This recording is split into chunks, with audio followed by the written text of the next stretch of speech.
Imagine someone handed you a jar with a marble for every week you have left to live. Every Monday morning, you remove one marble. You hold it, you look at it, then you throw it away, because that week is gone and it is never coming back. Most people your age have somewhere between 1,500 and 2,500 marbles left. In 100 years, every single person alive on this planet right now will be gone. Not most people, not the old and the sick, every person. The babies born this morning, the 23-year-olds who feel invincible, the people in the middle of their best years, the ones who feel like they're just getting started, the ones with plans and ambitions and decades of life still ahead of them by any reasonable expectation. In 100 years, all of them, all of us, will have vanished from the earth as completely as if we had never existed. 7 billion people. Gone. Replaced. And here's where it gets personal, genuinely physically personal in a way that the abstract number of 7 billion does not quite capture. Someone else will be living in your house. Not a metaphor, your actual house. The building where you sleep tonight, the room where you keep your things, where you have arranged the small objects of your life in the specific way that feels natural to you, where the walls have absorbed years of your presence. Someone else will be in that room. They will wake up in it. They will move through it without a single thought about you. Because why would they? They will not know your name. They will not know what the room looked like when it was yours, what it smelled like, what sounds you heard lying awake at night inside it. To them, it will simply be a room. Their room, the way it is yours now. Sit with that for a moment without moving past it. You are going to die. Everyone you love is going to die. The version of yourself reading these words right now will never exist again after this moment passes. The relationship you are in, the city you live in, the country whose passport you carry, the civilization that built the roads you drive on, all of it is temporary. Not theoretically, literally, measurably, provably temporary. And yet, and this is the part that should genuinely disturb you, you do not live that way. Nobody does. You wake up tomorrow with the same unspoken assumption that tomorrow will exist, that your body will cooperate, that the infrastructure of your life will remain standing. You make 5-year plans. You save for retirement. You say, we'll do that someday. You have arguments about things that will not matter in 20 years. You stay in situations that make you miserable because change feels more dangerous than slow suffocation. The Roman Empire did not fall the way movies show it. There was no single day where citizens woke up and said, well, that's over. It dissolved, slowly, over centuries, while people inside it continued going to markets, raising children, arguing about politics, complaining about prices, falling in love. They could not see the arc from the inside. Nobody inside a civilization can. The ruins of Rome still stand, that stubborn marble, those aqueducts, that Colosseum. But the power that once conscripted armies across 3 continents is now a chapter in a textbook that students skim the night before an exam. What was the most sophisticated legal and administrative system on Earth became eventually a tourist attraction. And here's what should disturb you. The people inside it could not imagine it ending. They had language for bad harvests, for plagues, for corrupt emperors, but not for the idea that the entire structure would cease to exist. They were too close. They were inside it. The very completeness of the civilization made its end unthinkable from within. You are also inside something right now. A culture, a historical moment, an empire of sorts. The internet, the financial systems, the political structures, the social norms that feel like permanent features of reality. These are current, not permanent. There's a difference that matters enormously. Current means it exists in this moment. It says nothing about tomorrow. What we call a superpower today will one day be an archaeological subject. The language you are reading this in, English, will go the way of Latin eventually. Dead languages were once living languages spoken by people who assumed they would last. Every assumption of permanence in history has been wrong. Ours will also be wrong. The only question is the timeline. This is not pessimism designed to depress you. It is calibration. The inability to see the end of what you are inside of is one of the most consistent patterns in all of human history. Every generation has made the same mistake. The only rational response to knowing that pattern exists is to hold your certainties, especially the structural ones, a little more loosely. There's an ancient sentence that has appeared in nearly every culture across recorded history. This too shall pass. It is attributed by some traditions to King Solomon, a man who, according to ancient texts, had access to every pleasure, every form of power, every kind of accumulation that human ambition can reach. And he wrote what is arguably the most despairing text in any religious tradition, Ecclesiastes, a book that circles back again and again to the same conclusion: vanity of vanities, all is vanity. A man with everything looked at everything and concluded, this is not enough and none of it will last. The phrase, this too shall pass, was meant to be worn like a ring, useful in both directions, a whisper of comfort when you are suffering, a quiet warning when you are triumphant. The most emotionally complete sentence ever constructed, and we repeat it without letting it fully land. Here is what nobody says out loud about losing people. The loss does not begin when they leave or when they die. The loss is continuous. You are losing people right now, slowly, in ways that are invisible until they are not. The person your best friend was 5 years ago is partially gone. The version of your parent who could run with you is gone. The version of your partner who looked at you the way they used to look at you, that version has changed. People do not leave all at once. They change incrementally. And if you are not paying attention, you wake up one day and the person beside you is a relative stranger wearing a familiar face. And the cruelest part, you have also been changing. The version of you that fell in love with the people you love no longer exists either. Everyone is grieving a version of someone who is still alive. Everyone is mourning a version of themselves that quietly disappeared. This is one of the most universal human experiences, and almost no one talks about it directly because doing so requires admitting how little control you actually have over the people and relationships you are most attached to. When loss becomes undeniable, when someone dies, when a relationship ends, when a diagnosis arrives, the pain feels like something has gone wrong, like the world has broken its agreement with you. But there was no agreement. The pain is not an interruption. It is reality becoming briefly impossible to ignore. The rest of the time, you simply found a way to look away. Heraclitus said no one steps into the same river twice, because both the river and the person are in constant motion. The water is never the same water, and you are never the same you. You are not who you were 5 years ago, and not in the comfortable growth narrative where you became wiser and more evolved, in the sense that some things you believed then were wrong, and you now hold different things that may also be wrong. In the sense that some relationships that felt essential back then now feel like a memory of a memory. In the sense that certainties that organized your life have quietly rearranged themselves, and you have probably not fully accounted for what you have lost in that rearrangement. Every second, millions of your cells die and are replaced.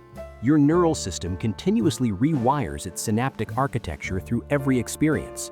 The neural pathways that processed the worst thing that ever happened to you are structurally different now from what they were then. You are not the same machine. You are a machine that has been running a continuous renovation without ever closing for repairs. The identity you defend so fiercely, the self you protect, the reputation you manage, the story you tell about who you are, is not a fixed object. It is a process, a river, a sustained improvisation that the mind narrates as a coherent story to avoid the vertigo of recognizing what it actually is. And yet you keep photographs, you keep old messages on your phone from people who are gone, or from people who are still here but who were different then. You build shrines to moments. You revisit memories not only because you want to remember, but because you want proof. Proof that it was real, that you were there, that the feelings were genuine. Memory as evidence against disappearance. Then memory starts to fail too. It distorts what happened. It fills the gaps with what you wanted to happen, or with what you feared happened. It protects you from some things and exaggerates others. The archive of your own life is unreliable, and the archivist is the same system that was present during all of it, equally biased, equally limited, equally human. None of this is malfunction. It is the system working exactly as designed. And it should unsettle you in a way that most self-help frameworks are not equipped to offer because they want to comfort you with the same mechanisms that are creating the problem. When you are in real pain, not the ordinary discomfort of inconvenience, but the kind of suffering that takes up all available space inside you, the idea that it will pass can sound like an insult, like someone minimizing what you are going through with a sentence that fits on a coffee mug. I want to be honest about that. Sometimes the comfort is too small for the wound. But here is the brutal version of the truth. Your pain will pass not because you deserve relief, not because the universe is just, not because you did the right things or prayed the right prayers or maintained the correct attitude. It will pass because nothing is fixed. The structure of reality itself works against the permanence of any state. Your nervous system will adapt, not because you wanted to, not because you gave it permission, because neurological adaptation is not optional. It is biological. What once felt unendurable will eventually become a scar. The scar remains, it does not bleed forever. This does not diminish the pain. It means the pain is not immortal. But here is where it turns dark again. And this is the part that rarely appears in discussions of impermanence because it is harder to sit with than the comfort version. The same mechanism that eventually relieves suffering is the exact same mechanism that erodes joy.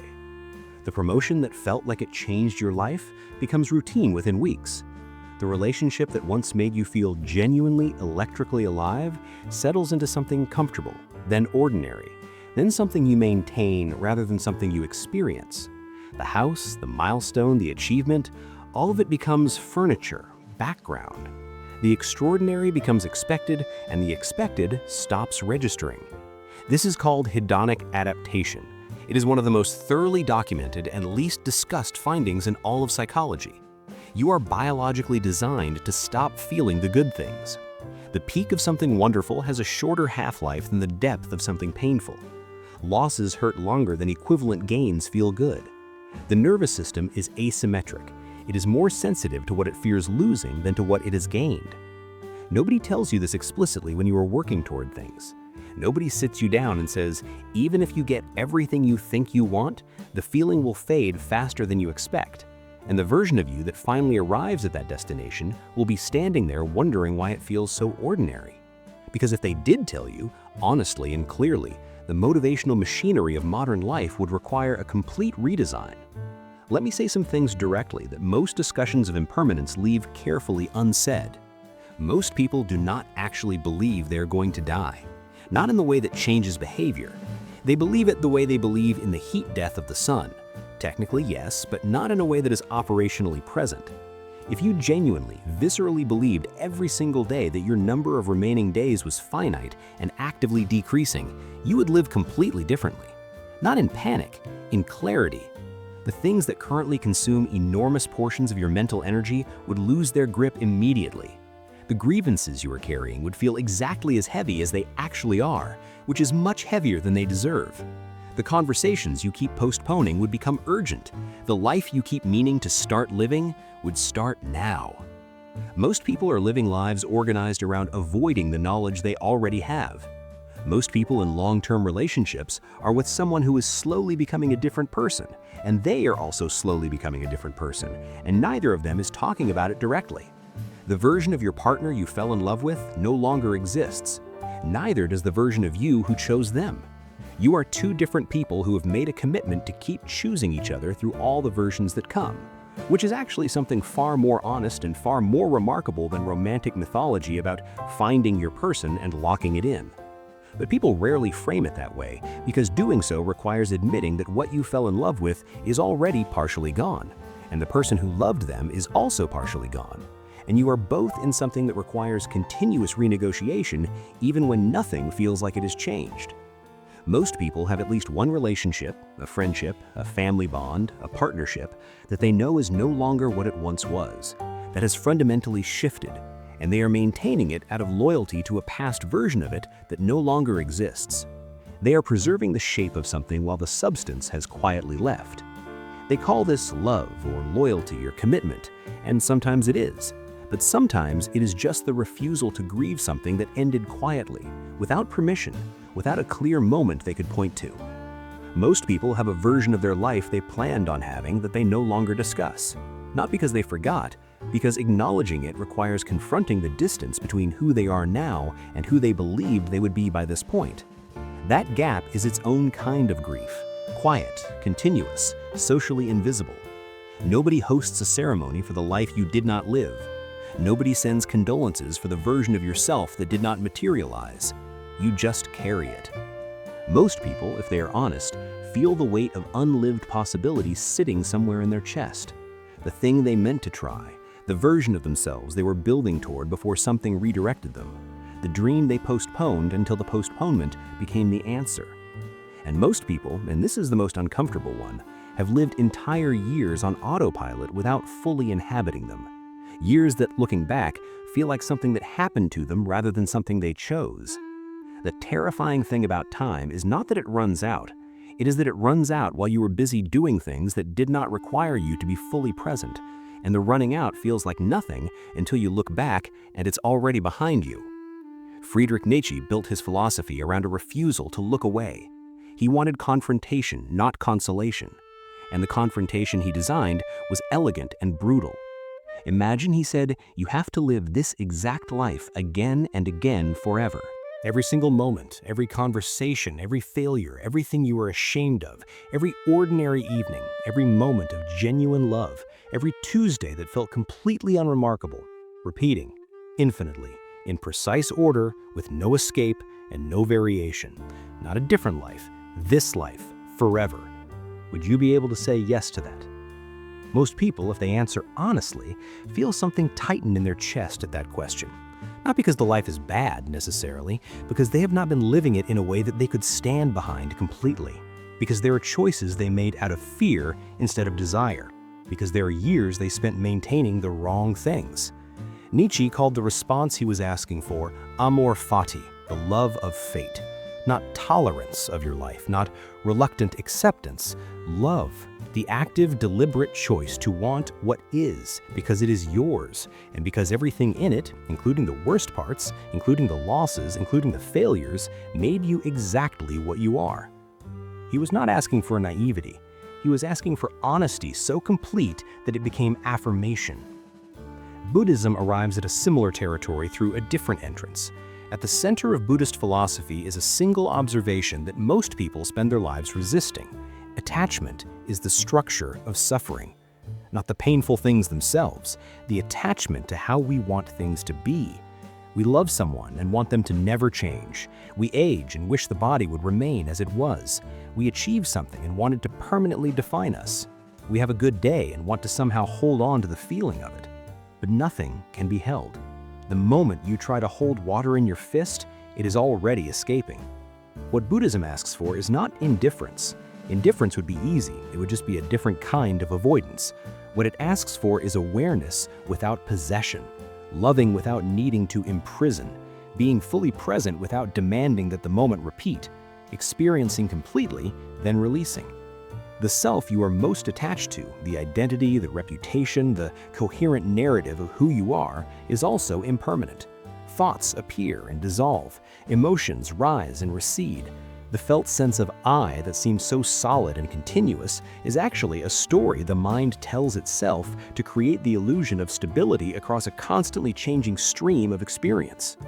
When you start to genuinely see that, not as a concept, but as a direct observation of your own experience, something loosens. The desperate need to control, to secure, to lock things down, it weakens. Impermanence stops feeling like an enemy and starts feeling like the actual texture of being alive. But getting there requires sitting with the emptiness that the loosening reveals, and that emptiness is not comfortable. It is open space which is terrifying to a mind that has spent its entire existence building walls against it. There is a biological countdown running in your body right now. Not a metaphor, a measurable cellular process. The gradual shortening of telomeres at the ends of your chromosomes with each cell division, the slow accumulation of DNA damage that repair mechanisms become less efficient at correcting, the declining capacity for certain kinds of cellular regeneration that happens continuously from early adulthood. Your body is aging in this moment while you read this, while you sit still and do nothing. The version of your body that exists today is the youngest version that will ever exist from this point forward. You know this. You simply do not act as though you know it. Because if you acted as though you knew it, you would not be spending entire years in jobs that drain you while planning to change them sometime later. You would not be in relationships that you know are wrong while telling yourself there is time to figure it out. You would not be deferring the conversation with your parent while they are still here, still lucid, still capable of hearing what you need to hear and saying what you need to hear.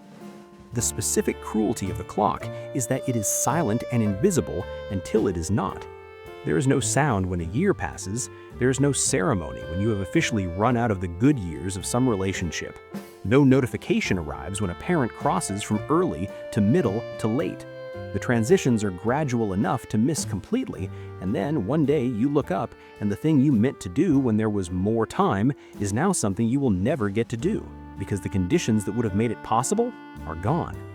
People arrive at the end of their lives and they do not typically regret the things they did. The consistent finding across end-of-life interviews and studies on late-life regret is that people regret what they did not do.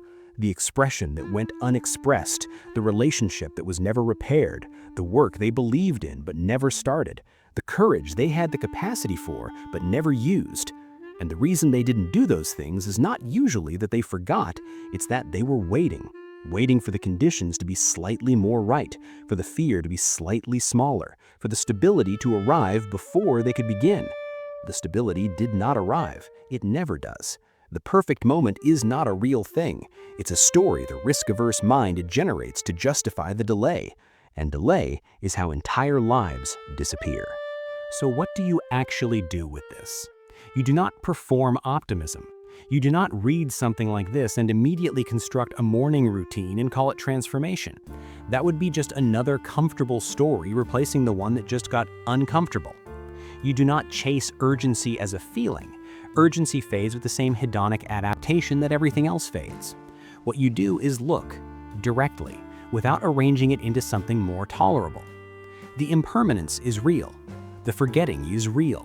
The continuous loss of everything, slowly, quietly, without asking your permission, is real. The indifference of the universe is real.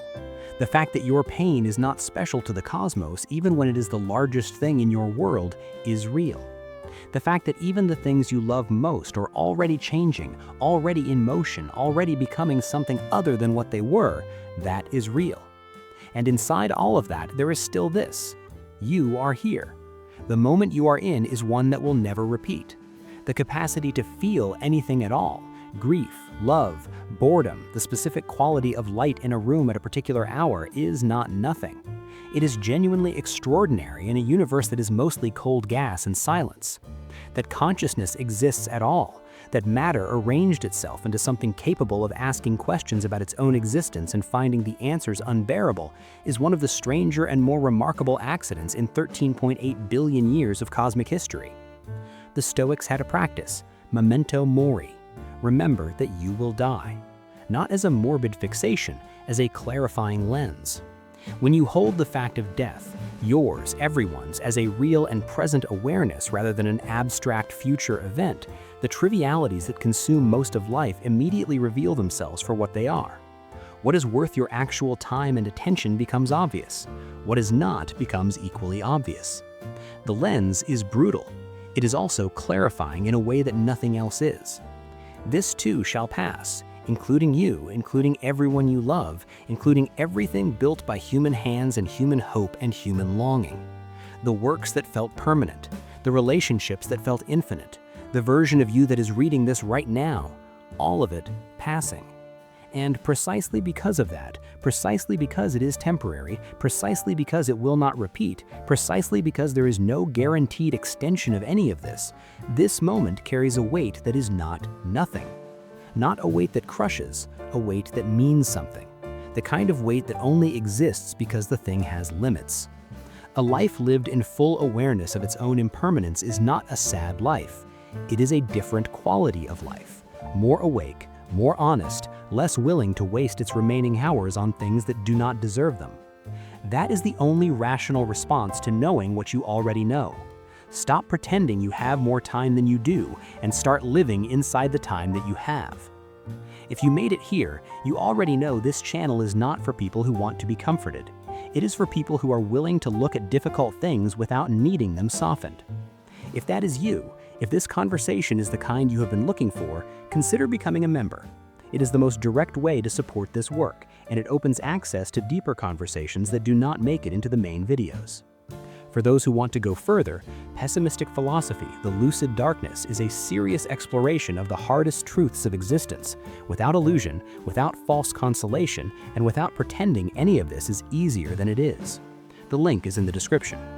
To those who are already members, you are why this exists. Thank you.